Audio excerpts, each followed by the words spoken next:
We're live. Hello, everyone. Thank you for joining us on our webinar. Sorry, we're a couple of minutes late starting. We were just testing a few things. Say hello if you're on the webinar and you managed to kind of get everything set up okay, just so that we know that we're not speaking alone. Let me go to the chat, actually. I think Lucy's about to upload a handout and some polls, but we'll discuss those in a second. Hello, Louise. Hello, Anne, Susan, Enoch. Nice to have you with us, Patricia. Nice to have you all with us. Thank you for taking the time out in this, well, what is a sunny UK day. Maybe let us know where you're calling in from. Are you all UK based, or are you more kind of globally diverse? We often have people from all over on these webinars. So excellent, thank you, Lucy. That's excellent. Okay, mostly North Wales, Nottinghamshire. So mostly UK based today. Okay, that's good. Okay, good, great. So we're all on a similar time to Dorset. Lovely. I miss holidays down in Dorset and Cornwall area. Well, Dorset, Devon and Cornwall areas. Reading. Okay, cool. Oh, so we do have someone from Canada. Hello, Kit. So great. We usually have, as I say, like a fairly kind of diverse range of people. And what we usually do at this stage is just put a couple of polls up just to get a feel for like who the audience is and how kind of new you are to Bramble. So the first is essentially, what type of user are you? Are you an independent tutor? Are you working for an organization? Are you working with Pearson? An admin, an organizational admin or other. So we've got lots of Pearson tutors and teachers working with us again. Okay, excellent stuff. A few independents. So you'll see on that handout that I shared with everyone, which I highly recommend everyone downloads now, if you can. There's lots of different ways that you can have a Bramble account. And I've just put out really useful links depending on what type of tutor you are. Because if you're using Bramble independently, it's very different. The account side of things is quite different to if you're using it as a Pearson tutor or using it as part of another organization. So I just thought I'd give you all that handout, and then you can have a look at that in your own time, and you have specific links for whatever type of tutor you are. So that should be really helpful for all of you. Yeah, excellent stuff. And the other question we usually ask is about how much experience tutoring you usually have. Shall I share that, Lucy, or have you shared it? I think I've shared it now. Oh, perfect. Okay. So we've got a bit of a mix between none at all, some but not on Bramble, so that's 63%, and some on Bramble.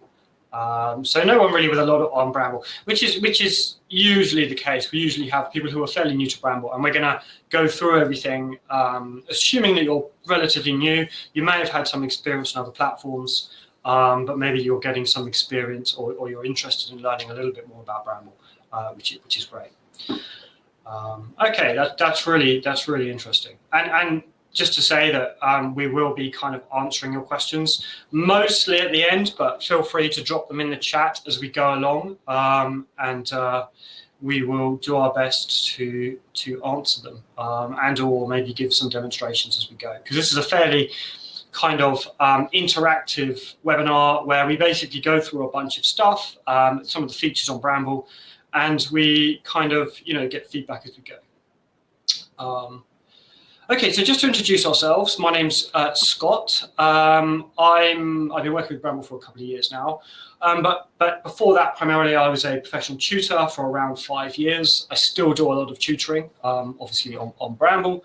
So I have a few thousand hours probably experience online, different platforms. So I really come at it from a tutor's perspective, really. Any questions relating to that, please ask. With me today is Lucy. Hello, everyone. So I'm the Bramble support coordinator. So some of you might have already been in contact with me. I'm the other person at the end of those help@bramble.io email address.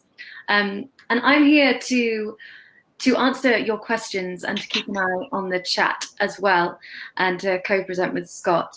Some of you are saying that you can't see the handouts tab. It should be next to polls on the right-hand side. If for people who were able to download that handout, are you able to shed any light on this for us? Because that's how I see things, but I'm aware that it might not be there for everyone. So, Scott, do you know how that works? Yeah, it actually looks okay to me. It's on where we've got chat, polls, and handout on the top right. If I click handout, and I can download it, we've got 24 clicks. So 63% of people have managed to click the download okay. It's strange because it seems that some people can see the handouts and some people can't. from what the chat is telling me. Oh wow, that's bizarre. So I don't know if that's to do with the device you're using or how zoomed in you are. It's really hard for me to know. Yeah, I mean, it might be best because we can't. I guess we haven't got a link to it, so we can't necessarily pop it in the chat as well. But what we could do is we could email it out to those who haven't got access to one afterwards, potentially.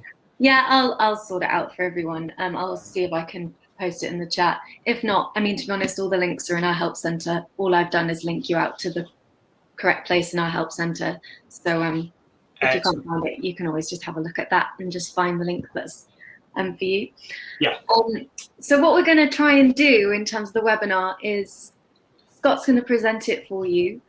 If you can, the best way for this to work is if you keep your questions until the very end, just because it might be that you have lots of questions that we end up addressing anyway in the presentation. And then when we get to the end, you can ask any questions that haven't been answered and we'll have a little bit of time, so we could do our best to answer all those questions for you. And how long is the session?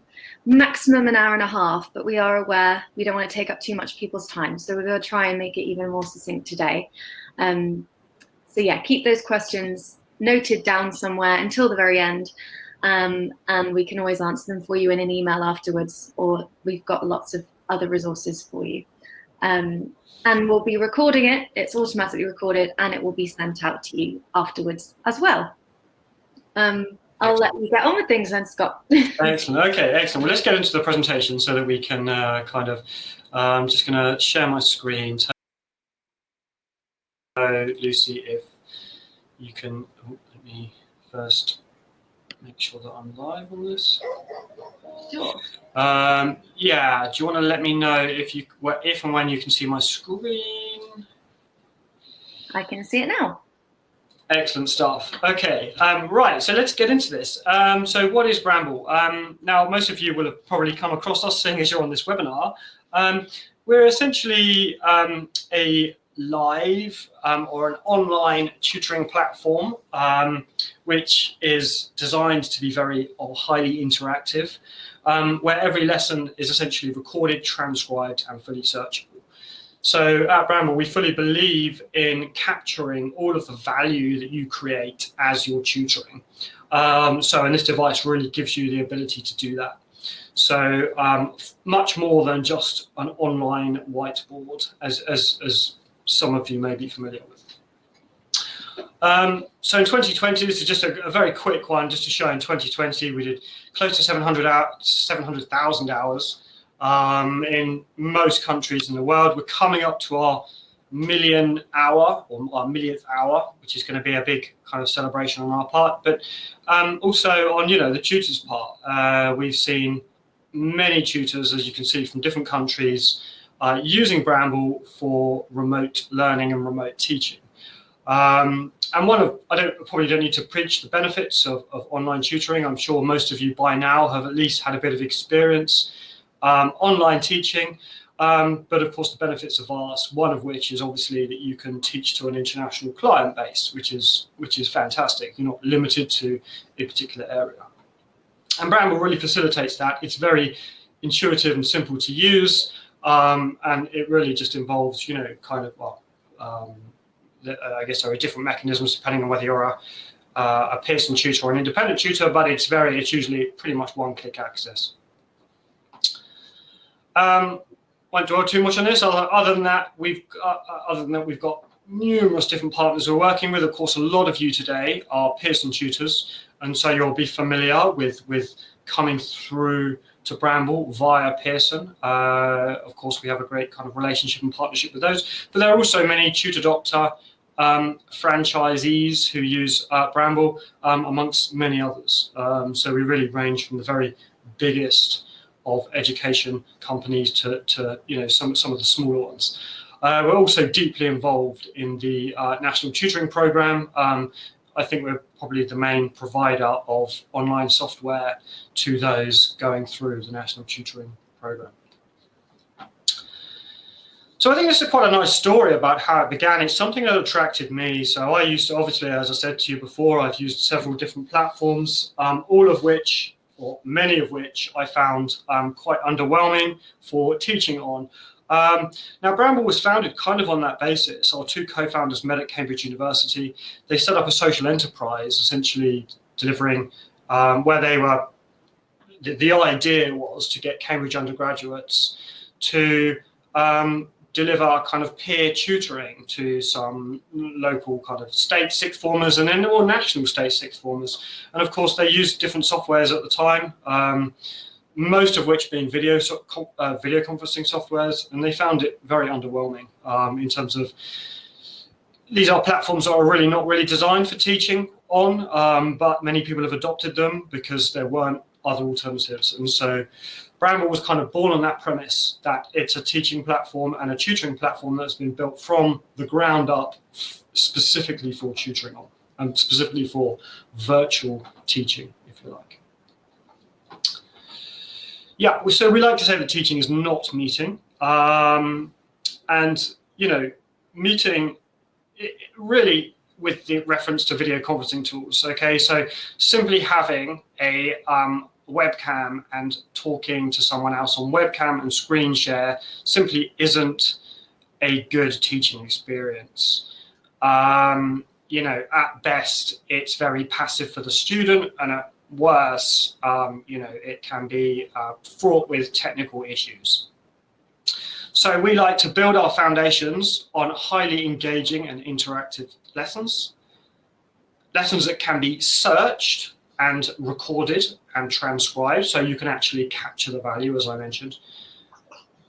And also things that we can derive lesson insights from. So, you know, like it may be that you can use certain insights from your tutoring that you can then use to improve your lessons.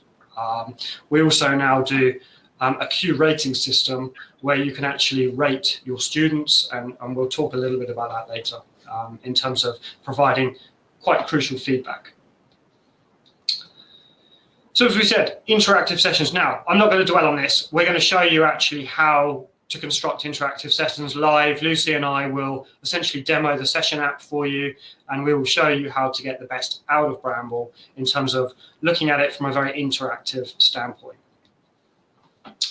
We will also demo in this webinar searchable lesson recordings. So I'm going to show you how to use search to your benefit. Of course, it's a huge benefit to students. They have a searchable revision library, but to you as the tutor and the educator, you can really build up a nice asset base full of your teaching, which provides you also with some powerful marketing materials, for example. So we're going to discuss that a bit later. And lesson insights. We'll actually look at my library, and I'll show you how I typically use my library to kind of improve and enhance some of my lessons. So all exciting stuff. Just before we get onto the exciting stuff, just something more that's, I guess, not as exciting, but equally as important. The stability of Bramble. So those of you who have experience using other platforms such as Zoom and Teams, these are obviously bigger platforms. They're video conferencing tools that are often used for teaching, particularly classes. Lots of performance issues when you compare it to Bramble.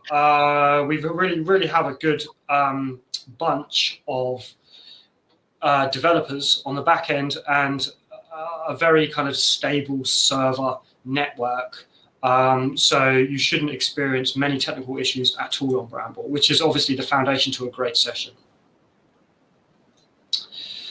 Okay, so I'm going to run through the equipment basics. Anything to add at this point, Lucy, just to kind of break up this introduction. Have you got anything else to add at this stage, or any points to pick up on, or should we move straight on to the equipment?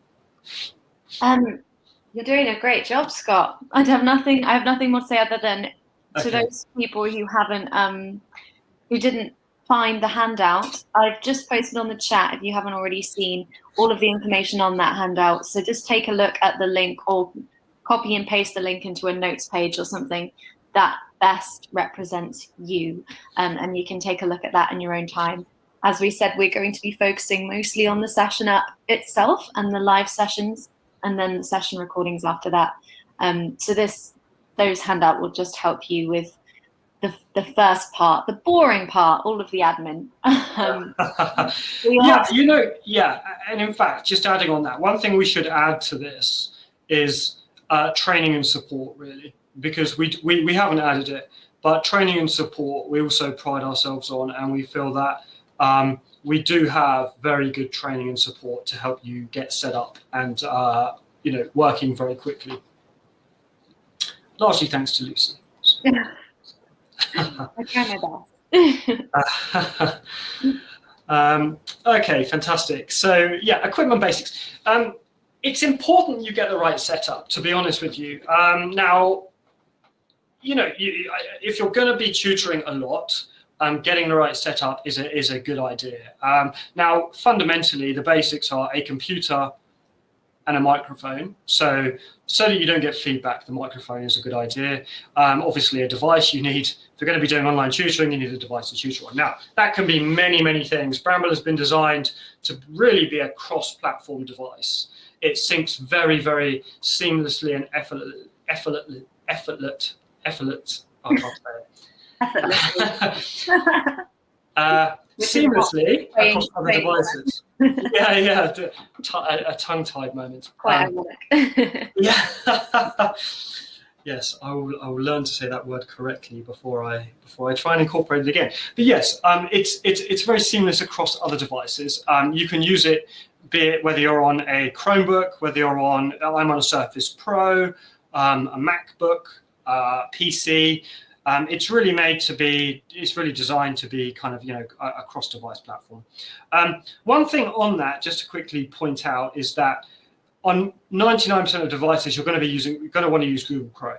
Okay, it's very well supported. It supports nice voice transcription, and you get, essentially a very nice experience using Chrome.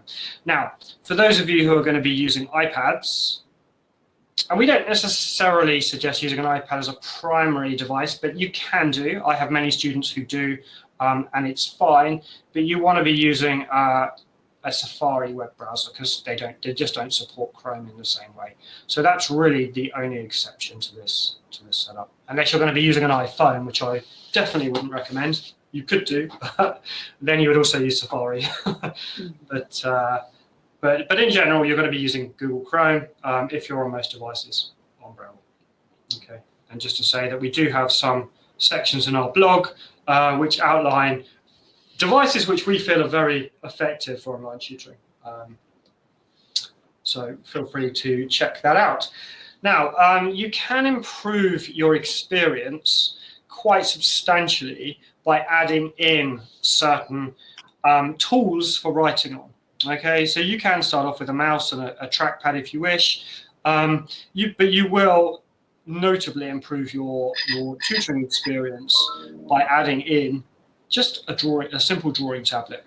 And again, it's a really good investment.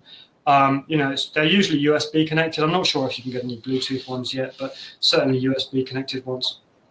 Yeah, Lucy uses a Wacom. Is it a Wacom one? A Wacom one, yeah. Yeah, a Wacom one device, and one we certainly recommend. I also have a Wacom drawing tablet. I rarely use it now simply because I now use a touchscreen, which is my Surface Pro, which is an absolutely fabulous device. But by all means, you don't need to go out and buy these touchscreen devices. They do enhance the experience, no doubt about it, but they enhance the experience irrespective of what platform you're on. So I would say that at a minimum investment, if you're going to be tutoring a lot online, just go and get a 40 quid drawing tablet to supplement. But you can start with a mouse. There's nothing to stop you. If you do have a mouse and a trackpad, you can certainly get a pretty decent experience that way. These are just some ways to improve. If you're going to be tutoring a lot. If it's something you're only going to be doing for a couple of hours, maybe you don't feel that the investment would be worth it. It's kind of your call on that, I guess. You can also have a 2-device setup. So quite often I'll have a 2-device setup. So I will basically use my PC and I'll also use my Surface Pro to draw on, which is quite nice. Let's say you've got an iPad and you've got an iPencil and you want to be able to draw on your iPad and iPencil, but maybe you don't want to use Safari for voice because it's slightly less reliable than Chrome. Then a good setup would maybe be a laptop or a PC with an iPad, and you could join one on voice and one without. It's fairly easy to join with and without voice. If you're going to join with voice, you just click the little animal sound. If you're going to join without voice, you get an alternative button which says join without voice. So very easy to pair across devices. Anything to add, Lucy? Well, I was thinking it might actually be good to just show them how to do that. Sure. Okay, let's do that. So what I'm going to do is I'm going to refresh this page, and it will basically log me out. And you can see that I get a speaker test. So I can test the speakers. Can you hear that? Yeah. Okay, excellent. So you can hear the elephant. Now, if I wanted to join on voice, I would just simply click the elephant. I don't want to join on voice because this is a demo presentation. So I'm just going to click join without voice. You do have a little prompt. If you can't hear anything and you have it gives you a little prompt here just to kind of help you if you do have any technical difficulties. But it should pick up your mic. You should have no problems. Then you would just join without voice. So bearing in mind, if you're just using one device, and you're always going to want to join with voice, otherwise your student won't hear you. So just bear that in mind. You can always tell, by the way, when you're in the actual session app itself by going down to this little question mark, and it tells you here, you can see that Lucy's on the help email on silent on her Mac, and I'm on my Bramble email on my Windows, also on silent. So you can always tell who's in the session at the time and whether they're on silent or not. So if you do get a student coming in and you can't hear them for whatever reason, just come down and check and see that they haven't signed in on silent mode. And if they have, all they need to do is refresh and come back in on voice with voice enabled. Okay. Right, let's get rid of this. Okay, so onto the session app. This is where all of the magic happens inside Bramble. You can see very nice, simple design. The idea is that we've taken, imagine you've got a pen and paper and you're ready to kind of build a bunch of notes with your student. Well, this is essentially what we've got. We've got a digital notebook with different pages, essentially, that you can click through using these little arrows. And they offer you different pages that you both see at the same time. Everything is in real time and everything is synced up. So anything I see, if I click back, Lucy will see exactly the same thing. Okay. Likewise, your student will have the same controls. So if your student clicks to one page that they want to show you, you will also see that page at the same time. Okay, so think of it as an online notebook, if you like, with a bunch of pages where you can basically collaborate. And there are a number of different ways you can collaborate. The first thing I'm going to do is show you the drawing tools and the annotation tools. Then after that, we'll show you how to get resources into Bramble and how to really kind of spice the lesson up with resources. So the first thing we're going to demonstrate is here. We've got a little online pen tool, if you like. So the pen tool obviously just enables both Lucy and I to draw and annotate things simultaneously. So we can do this together. So what I usually do, I mean, it's really, we should probably think of a more creative thing to do, but I'm just going to draw a box and get Lucy to draw a triangle inside the box. I guess neither of us are probably artists. I don't know. You're quite creative, Lucy. Did you excel at art or? Well, I actually, weirdly you say that, I actually am. Oh, really? Yeah, by this triangle, you would never have guessed. So, Yeah, I do paint. I'm paint. oh, really? Yeah. I just, Oh, that's interesting. it's my little side job. I'm not surprised. Usually, creative people have different areas and different strings to their bow. That's okay. That's well, you can maybe highlight more of the drawing capabilities of Bramble than me. It's been a while since I drew anything. But you can see, you can get the feel of it. We can collaborate in real time together. Now, just because we're not going to kind of spend the time to create something nice, we have some which are already done. So here are some nice examples of a biology session where someone has drawn some really nice examples of biological cells, for example. You can see that they've been done to a very high standard, presumably using, a pen, using the pen tool.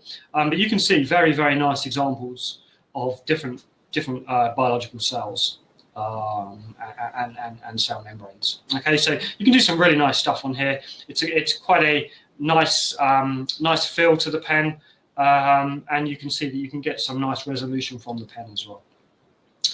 Now, should you not like something, you can click on the pen tool once and you get an eraser, and you can erase again anything. I'm going to erase Lucy's stuff. You get the idea. Now, Lucy also has exactly the same kind of capability her side, so she can erase anything she wants as well. Maybe she doesn't like my square. So yeah, and you only need to click through, so you don't need to do anything else. You just need to click on the pen tool once. If I click on the pen tool again, it becomes a font tool. Okay, so you can see that Lucy's erasing.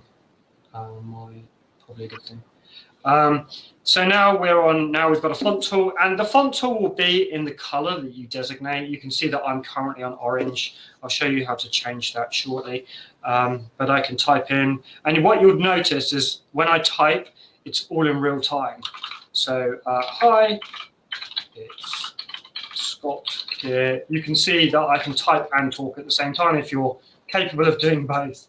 How is everyone doing?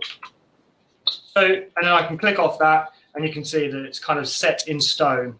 Now we can go and erase something that we've done. If we've made a mistake, we can erase it. We can amend it. It's not a typical text box, our typing tool. It's been designed so that you can see what the student is writing as they're writing. So it has a slightly different kind of feel about it than a traditional text box. So, but that might be something that you utilize a lot. Let's say you're using the mouse, you might use the type tool more than someone who maybe has like a pen. Like, I rarely use the type tool simply because I like the kinesthetic feel of being able to write. And I can usually write with the pen, again, kind of pretty nicely. But that really is personal preference to you. Some of you might like using type as opposed to using pen, or you can obviously use both. So we'll show you a couple of examples of how to use both in a second. Anything to add on that, Lucy? Or yeah, just a little quirk of the text tool is, so I'm going to demonstrate now. So if I use the text tool, you can see that Scott's toolbar is frozen. Yes. Now that's just so that the other person can't be interrupted constantly while they're texting. All I need to do is click out of it, and then the toolbar will activate again. So I thought I'd just show that to you. I'm sure some of you might have realized that already, but I don't want you to think anything's broken or anything like that. That is how it works. So the other person just needs to click out the text box and everything will go back to normal. Oh, and also, Scott can still use the pen whilst I'm using the text tool as it's selected on his toolbar. So even when I'm writing, he can underline something that I'm writing with the pen tool. So he's not completely frozen out of it. Does that make sense? Scott, are you still there? Yeah, sorry, Lucy, I had to. Yeah, 2 minutes. Yeah, I'm good. I'm here. Yes, thank you. That does make sense. Perfect sense. Now you can see everything at the moment in red. Now, if I wanted to type in green, I would just have the color palette to green, and now you can see that I can type in green. Okay, so a pretty kind of simple to use. We basically one of the concepts that we try and adopt to Bramble is we think very, very carefully before adding tons and tons and tons of features. What we want to do is really create a nice collaborative environment that is simple to use and has the things that are most effective for a kind of collaborative lesson, if you like. Okay, so shall we move on to how to get resources into Bramble? So this is really how to kind of spice up your lesson. So here are some examples. There are actually 5 different ways of getting resources into Bramble. One being, let's get onto the right thing. One being the upload button. One being drag and drop, which is my favorite actually, drag and drop. Copy and paste. And then we've got screenshots, so where you can really start to manipulate your images and your diagrams and figures and things. So let's show you one by one. Let's start with this little tool here, which is the sharing from device. So if I click on that, you can see that you're basically prompt at this point. Share resources from device or from a previous session. So I could go, if you use something a lot, you can go and use it from a previous session. I'm going to use it from a device this time, just to kind of show you. Now let's go and grab something we usually pop in at this stage, which is an animal cell. Okay, so what you'll see is it syncs up pretty much immediately. There's no time delay between clicking, basically kind of clicking on the PDF or on the JPEG or on the PNG and it uploading. So now what I can do is I can, have you just typed that in, Lucy? Oh no, I think that's happened because I didn't type out of it in the last page. So if you just pop that PDF into the next page. Sure, let's do that. Okay, you want me to pop it back in? Yeah. Okay, let's go. There you go. So animal cell back in. Now Lucy can start to label the diagram as my student. So we can test her biological knowledge as an art and drama student. I feel like I only know these 2 things. Yeah, I was going to say. There's a good advice for all students. Repetition works. Yeah, but there you go. So you can, and again, you can use different things here. So we've uploaded a resource, we've used a pen tool, and we've also used a type tool. And you can build some really nice pages from this. I've got some really lovely example pages, which I could potentially show you. In fact, yeah, let me show you a few example pages that we've done. We don't often show these that much, but so just to give you some kind of creative ideas, here are some example pages from different lessons, and you can see that they're kind of a mix of uploads. Some people don't use uploads, some people just use like the pen tool, some people just use the type tool. A lot of the time though, I will use uploads and I will use kind of other resources in my lessons. But some of these are really nice. I don't know whether can you see that clearly enough, Lucy? Is it clear in Demio? Yeah, to an extent. I guess with screen share, it's always slightly fuzzy, isn't it? But yeah. Just be aware there. Maybe slightly fuzzy. If it is slightly fuzzy, it's the Demio screen share as opposed to Bramble, which is crystal clear mind.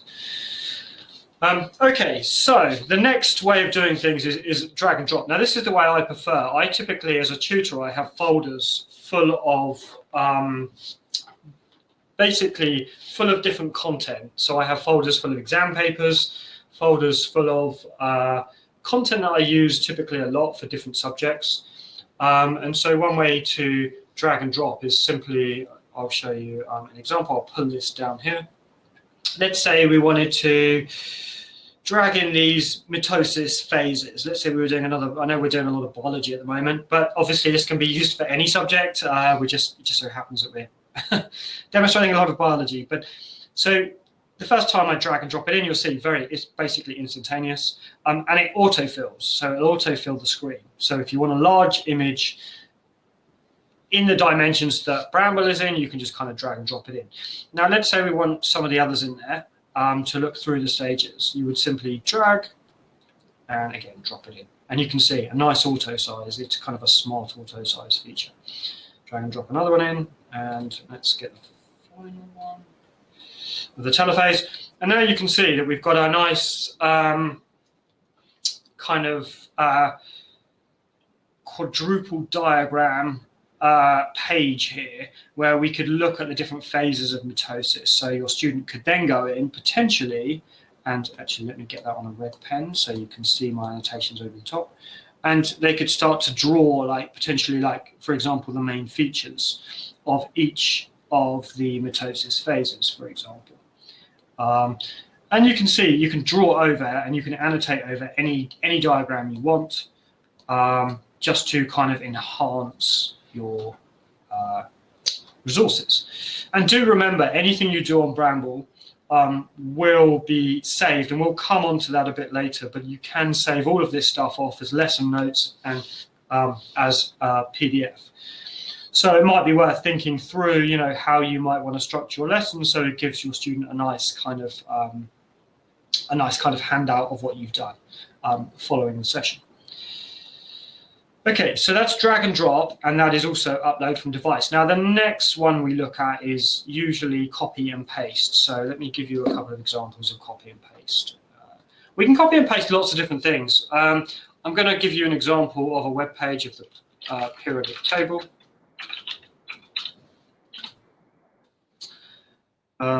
Yes, I agree. So if we go into the periodic table, let's say I wanted to share this web page with a student. You would simply come in, copy it, or you could just press Control C, come back to Bramble, and if I press Control V, you'll see it appends the link to the top of the page. So it doesn't kind of really interfere with the real estate that you've got to work on, but it appends the link at the top, and that's a clickable link. So if I click the link, it takes us to the web page. Okay. Now, if you've got two devices, obviously you could have the web page open on one device and Bramble open on another device, and that's fine. You would do the same thing with a video. So we can come in and we can basically copy a video and paste it in. It's done basically the same way. You would just grab the link to the video, come into Bramble and paste it in. And so you can both watch a video together, for example. You can do the same with diagrams. So let's say we want the periodic table. You would simply copy the image again, come back to Bramble, and paste the image in. And again, it's Control V. It's Command V for Mac users. Yeah. So really, really simple and easy to do. But let's say you don't want the whole periodic table and you don't want it to auto size to the whole thing. Let's say we just want a section of the periodic table. Okay, so let's just go and grab group 2. Best way to do that. Now, you only ever need to do this once, remember, because once you've got the resource once, you can just use it again and again. You can either find it inside Bramble or just save it into a folder. Easiest thing to do is use the snipping tool if you're on a Windows device. Go and grab this part of the periodic table. So I'm just going to grab groups 1, 2 right here. Yeah, I get prompted by Snap. I've got another editing tool, but you don't need to worry about that. So I can just copy it, go back to Bramble, and paste in groups 1 and groups 2. And you can see that it's nice because what it does is it essentially kind of has the effect of zooming in. So you can see that we can look at groups 1 and 2 in much more detail as a larger kind of unit. And we've also got all of this space on the right-hand side to make notes, edit, kind of put down the key points that we're discussing at the time. Okay. Oh, and just something I haven't mentioned is what I just did there. We've got a kind of undo and redo tool. Okay, so just here, we've got undo and redo, and you can see it also works for your figures that you add. Okay, so quite a nice thing to do. What I would suggest is if you do import a resource and you want to remove it, just to literally hit undo, and you will end up with your blank page again. Okay. Okay, great. So, any thoughts or anything you want to add to what I've looked at so far, Lucy? Or does that really cover it? Yeah, all I'd say on screenshotting is if it's not something you're already familiar with, I highly recommend you get yourself really familiar with it. I've put in the chat how you do it on a Mac device. It's actually, if anything, it's easier than on a Windows because you can do it in a matter of seconds, and there's a shortcut. Although I think in Windows the shortcut is Windows Shift S, but I don't use Windows myself. But it's honestly the best way to import resources, especially if you are a Pearson tutor. I know that they've given you lots of resources from Pearson themselves and tests and things like that are often in a PDF format where it's an A4 and it takes up half the screen, obviously, because it's automatically resized to fit. And sometimes people email me saying it's too small. Well, a great way of making it appear bigger is just by screenshotting the section of that PDF that you want to share and then popping that in the room. And it means it zooms way further in on the resource. And the student will be able to see it clearer as well. So it's just a really great way of zooming in on something. Exactly. Yeah. Because like Scott said earlier, you can't move things around within the Bramble room itself, and you can't resize things within the Bramble room itself. Otherwise, this would create a lot more bandwidth and it would make the app much slower and less performance reliable. So the idea is you just drop things into Bramble really quickly and they're shared instantaneously. So if you want to manipulate things to look a certain way, you can do that within a Word document or a page document, and then you can literally just screenshot what you created and pop it straight into the notebook, and it can look exactly how you want it to look. So that's kind of the way that we recommend that you do things, just to keep things super speedy within the live session itself. Yeah, and that's super important. So yeah, and I was going to demonstrate that with going onto the Pearson website and actually downloading a paper, but they're all in zip files. So I could demonstrate that by going into my Google Drive, and I can just grab a past paper, and we'll show you that it will upload a whole past paper as well. So if you're a Pearson tutor who works with past papers, we can also do that. So let's just go and grab a biology paper, just because we're on the theme of biology. So I've got all of my papers in folders. Now we can just grab the paper. Literally, you can see I can just drag and drop it in.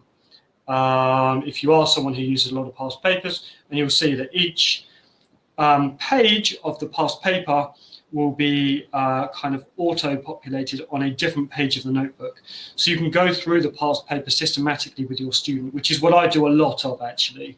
I'll quite often upload past papers or questions by topic, and then my student and myself will go through those questions, and the student will have basically a whole kind of, revision PDF on a particular paper.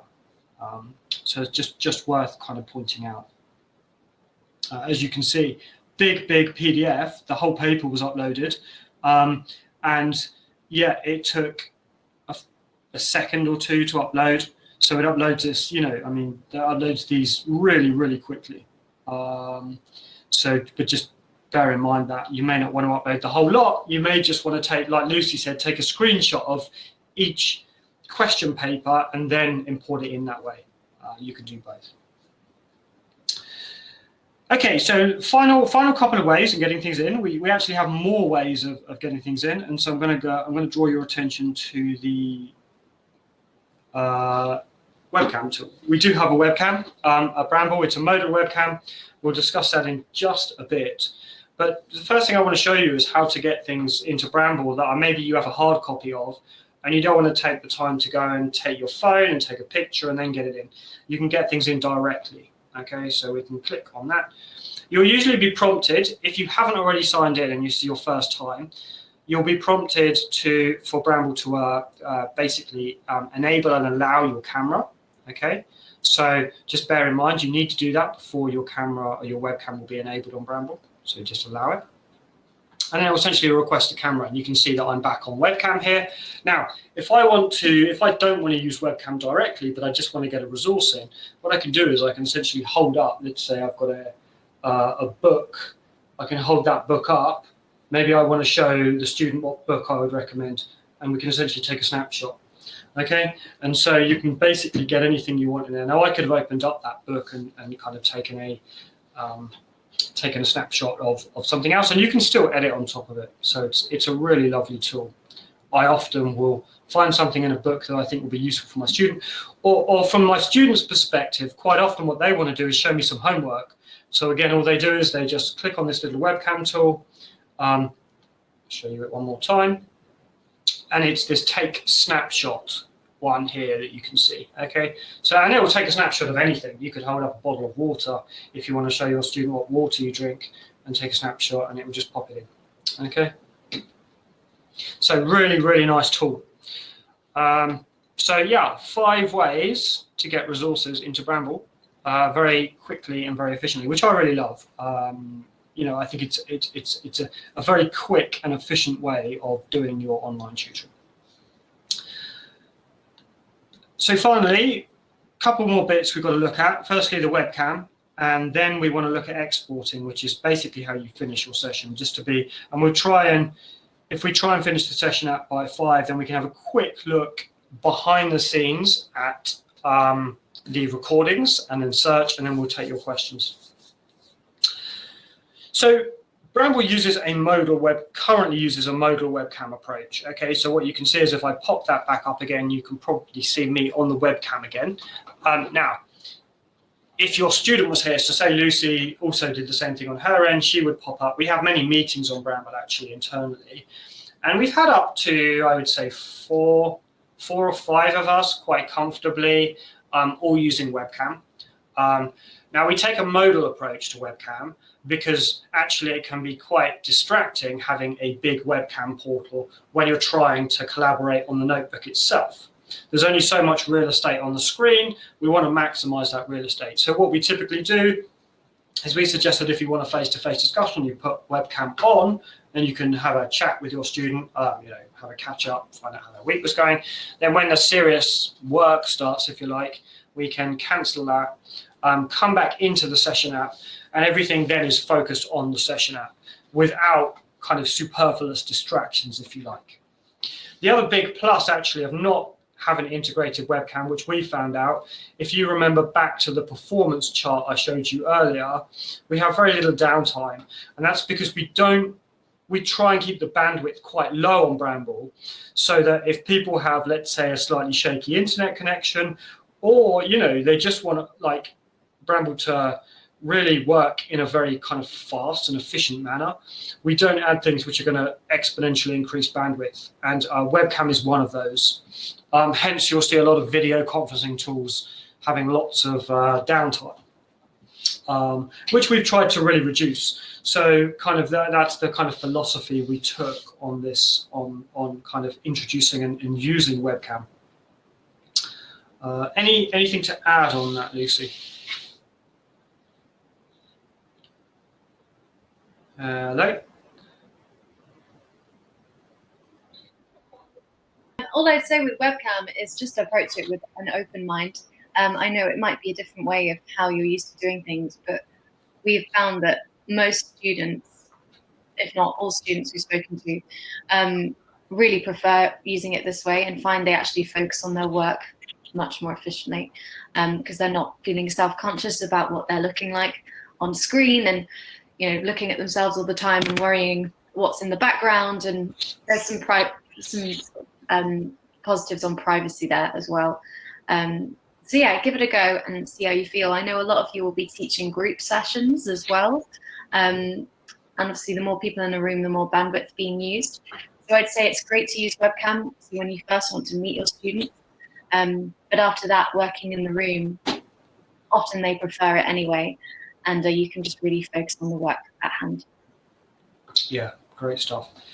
Okay, excellent stuff. So, let's pretend now that we've finished our session. So Lucy and I have done a full session. We've got a notebook full of content. If you want to see how much content you've actually got, you can come down to here and see that we've got 53 pages here. And that's with our presentation, what we've done in here. So at this stage, you're probably ready to say, okay, well, we need to export the notebook. Okay, now exporting the notebook, the export button is down here, this little envelope button, simply means you're exporting everything that is currently in the notebook. Okay, so it literally clears the notebook. So it gives you basically imagine having like a pad which is full up, and you want a new pad of paper. Basically, it's kind of the digital equivalent of that. The nice thing about the export is it will send both you and your student a PDF, an email with the PDF attached of everything you've done inside the notebook. Okay. The PDF attachment will also be appended to your lesson recording in your revision library. So you'll be able to access it at any time. It may be that you want to go back and look at a lesson plan you did 3 months ago. You can go and find it easily, and we'll come to that shortly. You don't need to export, and if you don't export, let's say Lucy and I didn't export this and we came back next week, everything would still be in the session app. Nothing would be lost. Everything would still be there. So you can do that. Should you wish to, say, continue a session, you can do that. Alternatively, you can just export it anyway and then re-upload it next week. But it really depends on how you want to structure your workflow. I do a combination of both as a tutor. Sometimes I will leave work in the session app for a student to do between sessions. Most of the time I probably do export after a session, because usually the next lesson we're moving on to a different topic, but not always. So you have a lot of freedom of choice in that sense. So what you'll see is if I click on it, it will basically notify you that you're about to export the notebook and email a copy. Lucy will also see the same thing on her end. If I press continue, what you'll see is everything that we've done basically gets sent to us. So it's a nice way of kind of keeping a portfolio of your work. Okay, and now as you can see, if we go back down to the question mark, you can see 1 of 1 pages. So we've refreshed the notebook. A lot of people always ask me, how do we end a session? When I first have a student, I always say, how do you end a session? The way you end a session is quite simple. You literally, let me close that, you literally press the little X, and you've exited the session. And that's the way to close out the session. When you and your student do that, after which your session will immediately appear in your session library. Okay, pretty much instantaneously. So an example of that is here. Here is my session library. Now, the session Lucy and I just had won't be in here because this is my tutoring session library. We used a demo account essentially. But what you can see is that I had a very busy Sunday. 1, 2, 3, 4, 5 lessons on this Sunday. But you can see that it's quite nice because I can keep tabs on how many lessons I do in a given day. Up on the top here, it tells you how many sessions you've done overall on Bramble and how many hours you've tutored. So it's a nice way of keeping tab on that. You can kind of use search queries. So you can search via a particular student's email. You can also just look at sessions that you've done for a particular date range, like a custom date range, last 7 days, last 14 days. But you'll see you basically end up with a very nice session or a library of your work. It's a really nice, it's all, you can basically assign labels to it. Sometimes you'll get an auto-complete, so sometimes you'll find a little label there anyway, and that's our smart subject detection. Sometimes you'll need to manually do it, so if I come down to here, you can see that I can basically choose which session it was, which session I covered.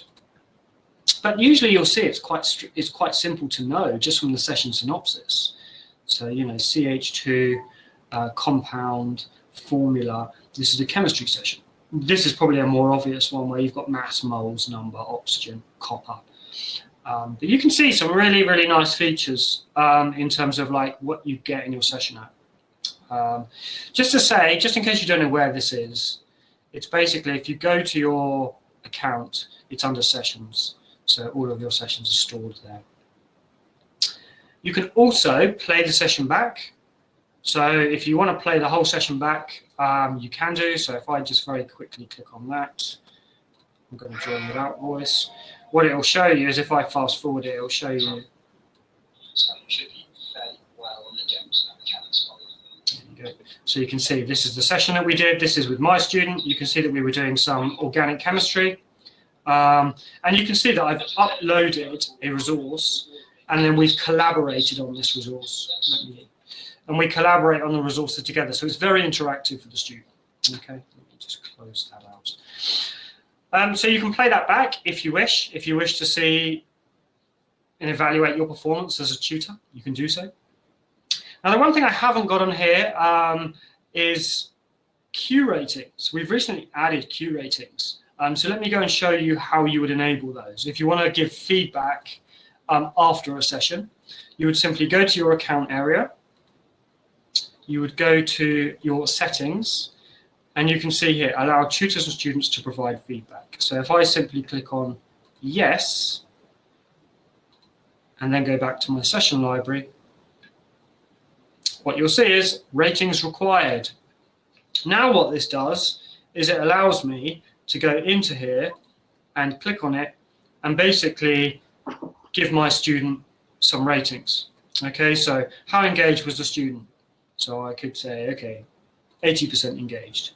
How well did the student understand the content? Now I could be fairly critical and harsh and say 20%, and you can see it's done on the traffic light system. 50%, or in this case, I would say, yeah, I'd go for around 80% again. How would you rate your student's overall confidence? And again, you could, now the student, am I correct in saying, Lucy, the student won't see this. This is for your own. Yeah, that's only for your own purposes. So the student will never see your own ratings. If you work for an organization or if you work for Pearson, your organization admin or your teacher who has arranged the block for you at Pearson will be able to see all of the ratings, but the student can only ever see their own rating, and they can also rate their own understanding, engagement, and confidence as well. So it's more just a reference for you to be able to see how your student is improving. Yeah, exactly, over time. And again, you can actually view the recording from here. So it may be that during the session, you had one particular view about how well you thought the student was, how engaged you thought the student was, how confident they were on the subject. But it may actually be that through viewing the recording, you have a slightly different perspective. You know, it's always very different when you're giving a presentation or doing some teaching or tutoring to actually looking back over it and saying, maybe that was different to what I thought. You can also add assignments, any assignments that you've done. So we didn't complete it, but we added some examination materials. Okay, and you can also add comments. So, for example, I could say, in this particular example, I could say, we looked at, I think it was paper 2,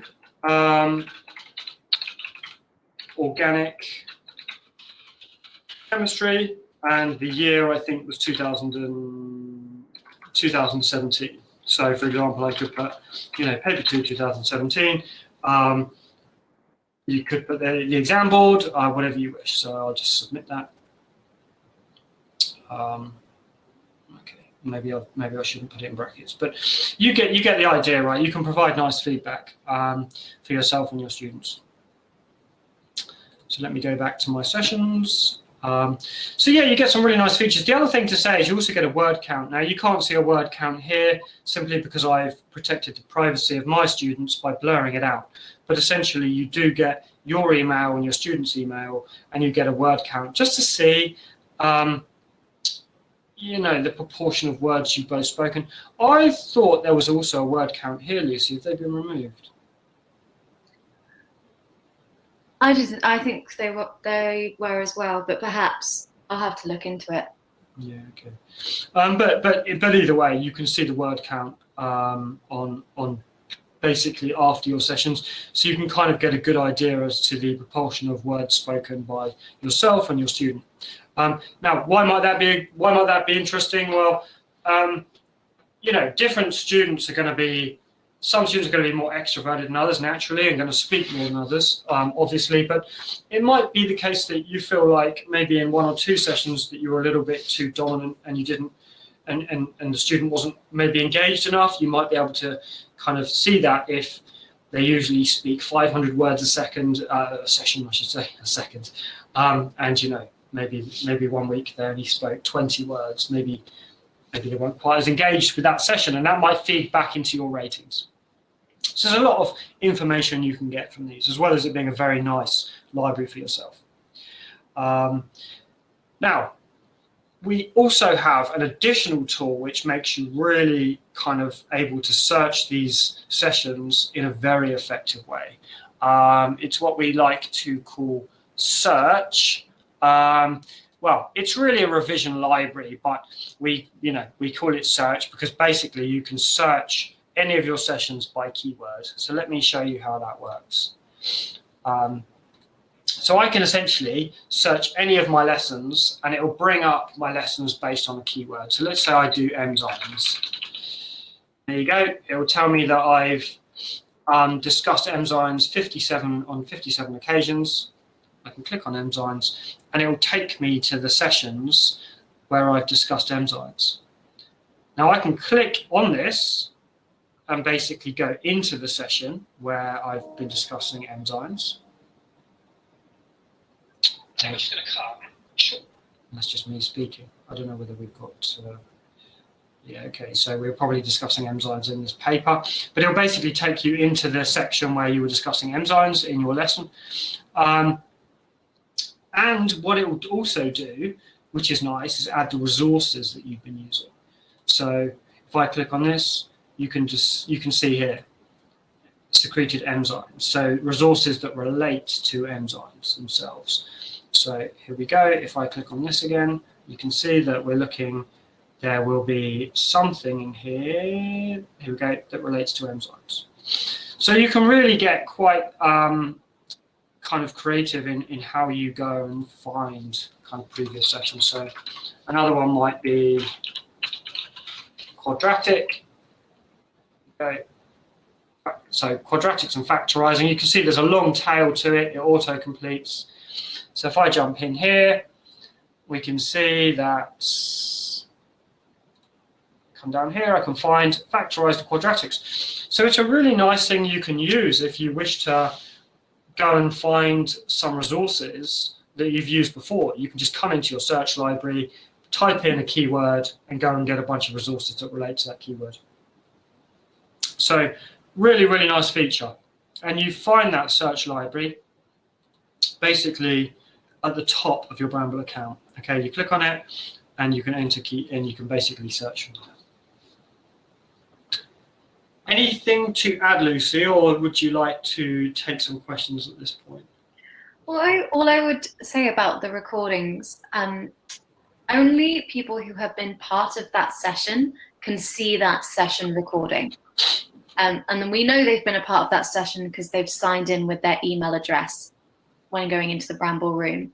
So none of your students will be able to see any sessions you've had with other students, for example. And if you're ever doing a test session on your own in a room, only you will be able to see that session recording.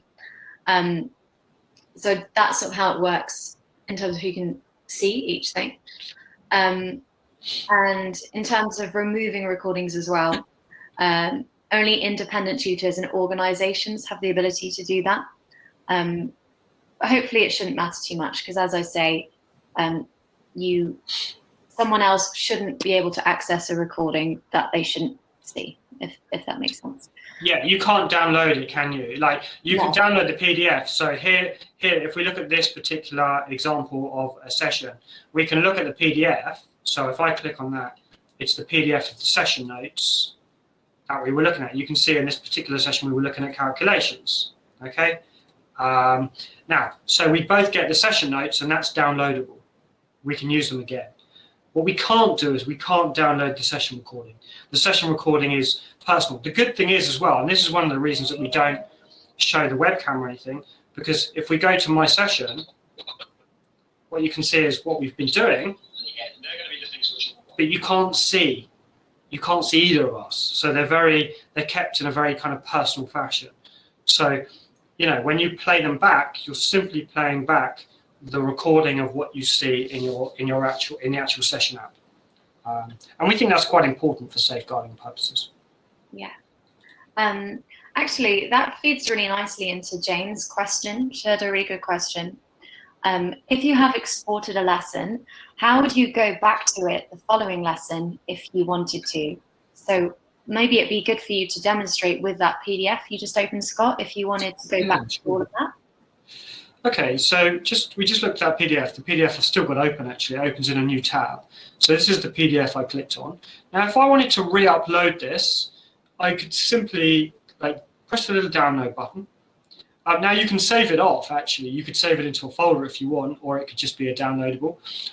So I'm just going to save it onto desktop for the time being. Now you'll see I get a little prompt down here as well. I get a little toolbar showing where that PDF is.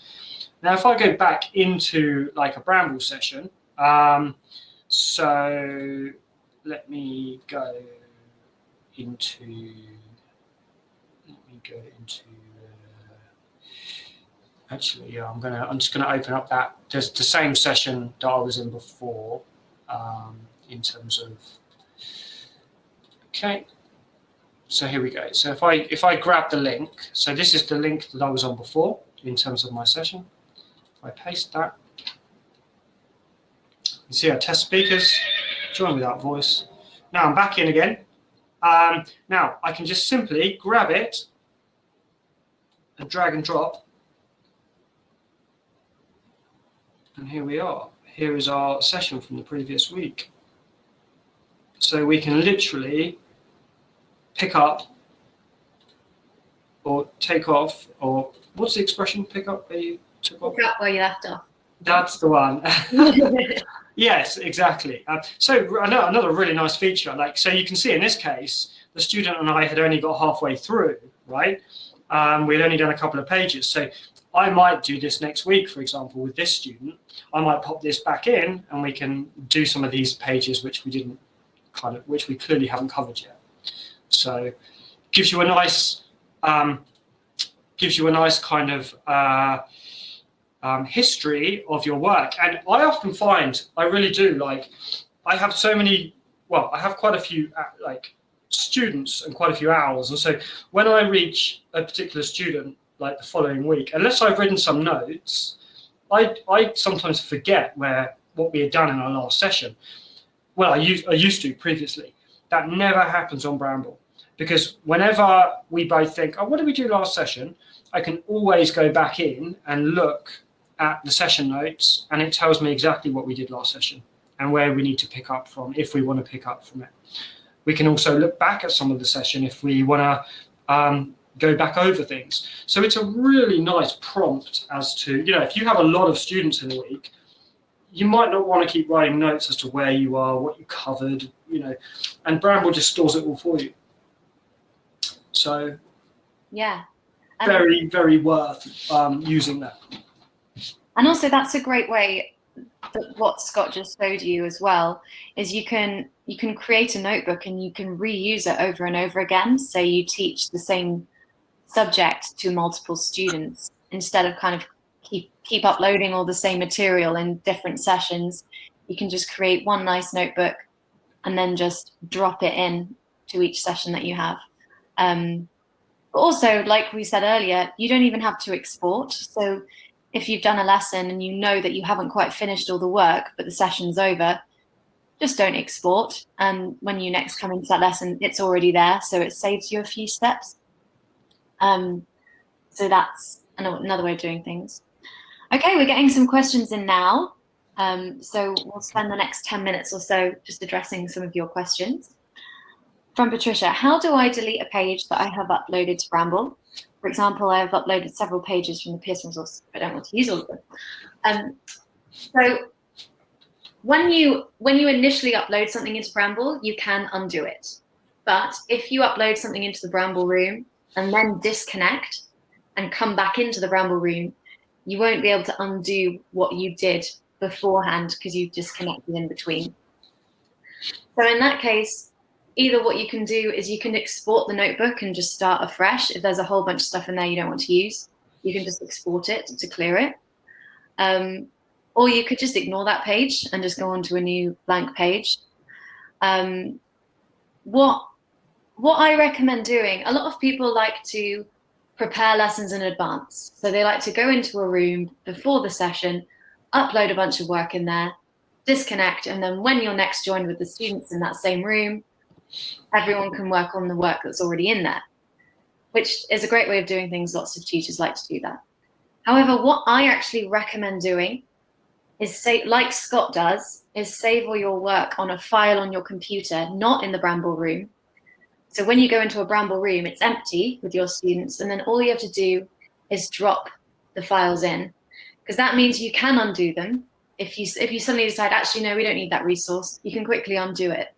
Whereas if you want to undo a resource that you've preloaded in a few hours back, you won't be able to undo it anymore. So it just means you're working with less flexibility.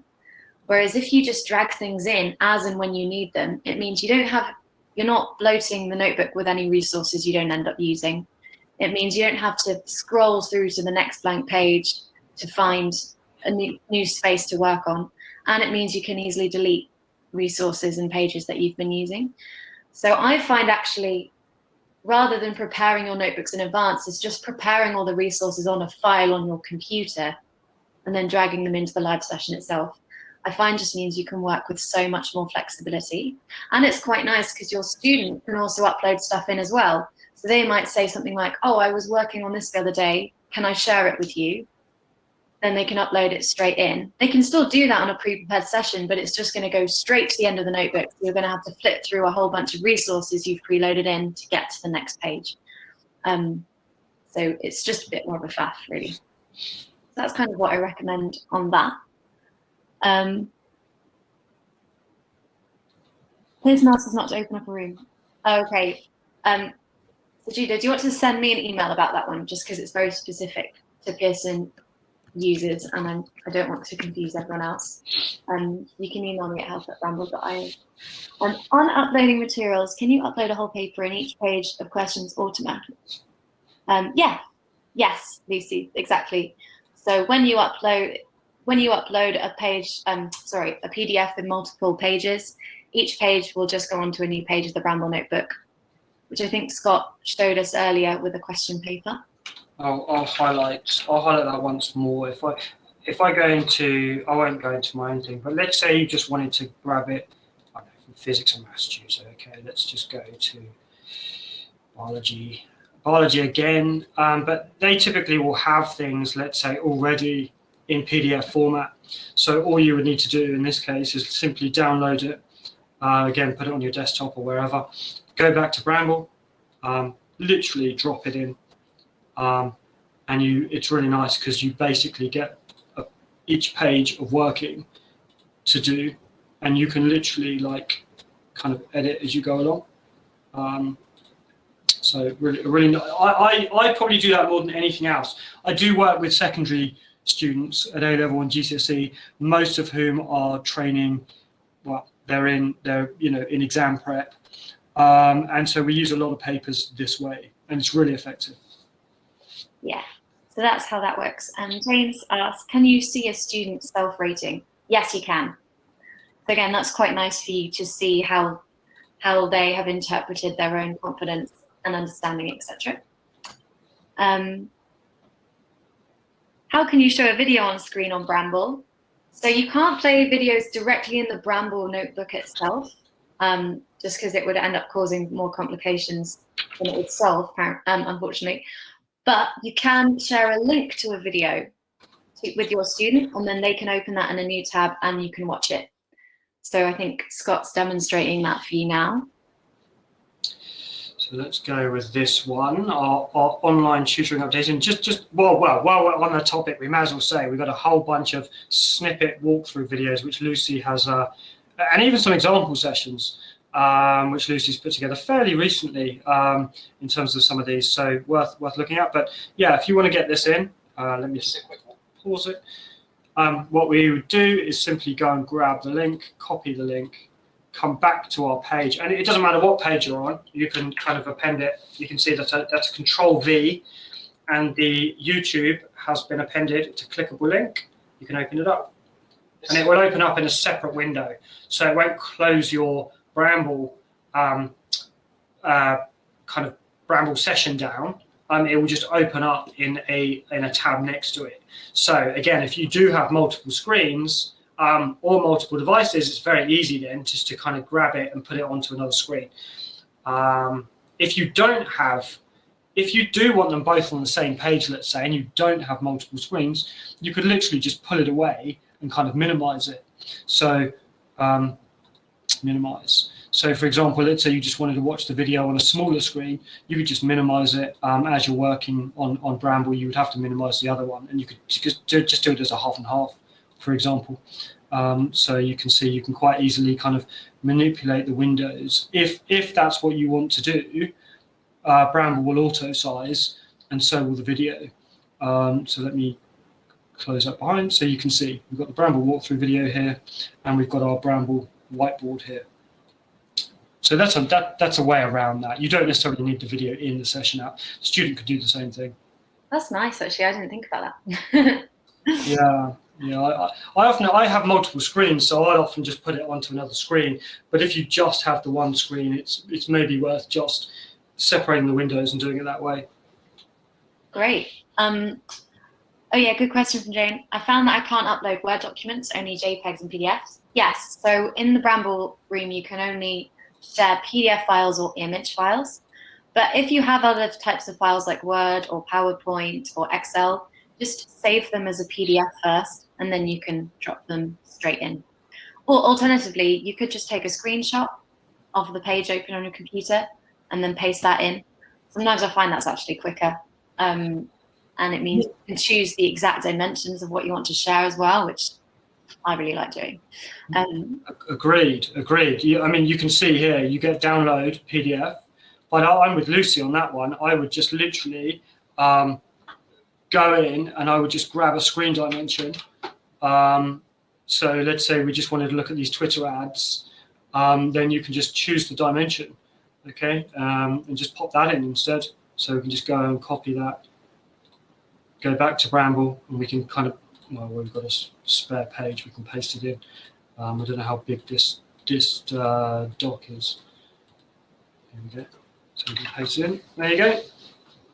Yeah, easy. it's quite nice because it just fills up the whole screen then, and it's nice and zoomed in. Well, how do I set up a room for students once you've booked for a teaching block? Oh, okay, so that's for Pearson tutors. So Pearson tutors, you access all your live sessions from your schedule page.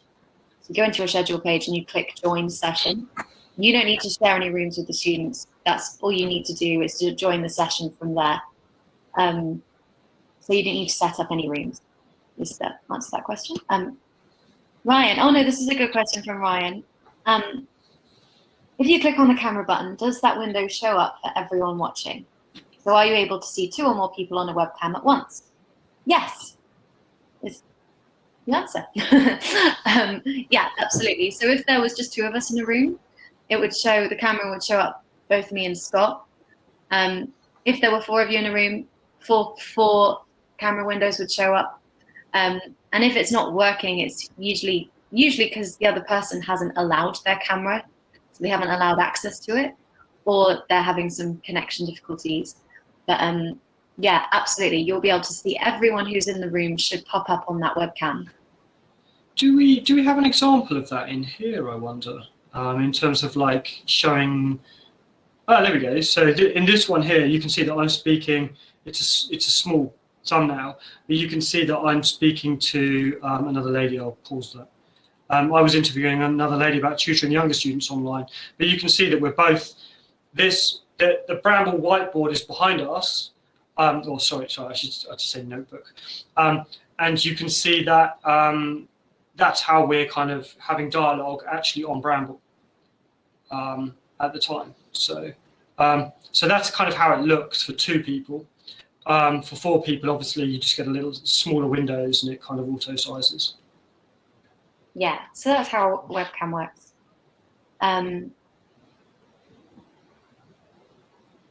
So a question specific to English. If I want to set a writing task and ask students to add their response in the notebook via typing, will all students see the other responses? So yeah, that's actually a really good question, Lucy, in terms of how you would conduct group sessions on Bramble. So as we demonstrated earlier, you're always kept on the same page and you always see everything that's happening in the room. So in answer to your question, yes, in that case, the students would all see each other's responses. Now, if you don't want that to be the case, if you want them to work individually and come up with their own responses, and then at the end, you can go through all your different responses together.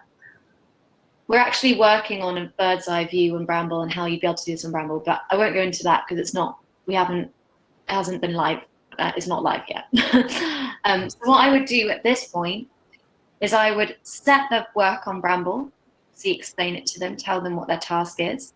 Then I would ask them to maybe open up a Word document or Pages on their computer and do the task on Word, do their little written task on their own individual computer. No one else will be able to see it, just them. Then when they are finished and you want to see that, all they'd need to do is either screenshot it into the room or save it as a PDF and pop it into the room. Probably screenshotting is easier. And then you can go through all of their different responses at the end of the session. A little workaround for the time being, but we're working on something that should make things much easier for you in the long run. Melanie, does it tell you what page you were on? Yeah, absolutely. So if you click on the question mark, you'll be able to see what page you're on. 30 out of 30 pages. Where can I go to practice before I start tutoring? That's a really good question. So if you are a Pearson tutor, if you go to your Rooms tab, you can create a little test room. And then you can just use that room and you can practice as much as you want. And it's a similar thing. If you're not using Pearson, it's the same thing actually. You use your Rooms page and you use any room links that you have, and you can go into those rooms whenever you want. You can go into them on your own, and you can practice on your own. You can share that room link with a friend or family member, and you can join live in the room together. They don't need to have Bramble. All they need is a computer and Google Chrome, and they can just join a room link. They don't have to have an account or anything like that. So you can practice so much. You can practice infinitely before your first session on Bramble. In case you want to get super prepared. Yeah. And then sorry, Lucy, just to cut in just very quickly there. Yeah, of course. One of the nice things about Bramble as well is it's completely cloud-based, and by that I mean essentially you don't need any downloads. So it's very easy to access from different devices because, as Lucy said, it's a slightly different setup for Pearson tutors, but for independent, I use it as an independent tutor, and I just use, it's just a single link which I can use across different devices. Nothing to download. So it's very, very easy to sync across. Yeah, absolutely. Okay, so we've just got 2 minutes left. We've got one more question. So, sorry if I haven't answered your question. Have a look at our help center as a good first port of call. I'll attach a link in our help center in the chat for you.